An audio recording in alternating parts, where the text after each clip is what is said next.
Hey guys, how's it going? My name is Adam. Today I'm going to show you how to create a Discord bot on mobile.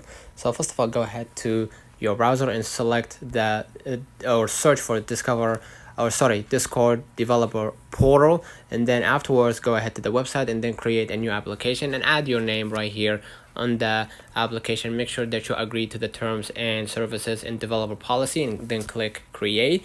And now after you typed your information and everything, what you're gonna do, you're gonna just type right here the description and then save changes, and you're gonna be able right here to see this is your general information about your basically your developer portal. And basically you're gonna be able right here to see this is your privacy policy URL, terms of services URL, and linked roles, verification URL, and all that, and basically a link to your applications, terms and services, and you're gonna be able to see it right here. All right, so basically what you're gonna do, you're gonna be able to copy a link right here, right, a public key to invite basically the bot to your Discord by going to your Discord right here, and then basically go ahead to the server and then add the link or the code that's been given to you and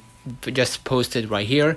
Next, what you're gonna do, you're gonna just go back to your screen, and if you want to create an application or create a bot, in the bot process, you're gonna go ahead and go to bot design bot designer for Discord, and basically that will help you create a command, right, send a reply message or something like that, and then you're gonna be able to create the command, create the command like send reply embedded message, send an image, or only allow players with admin permission to execute that this command.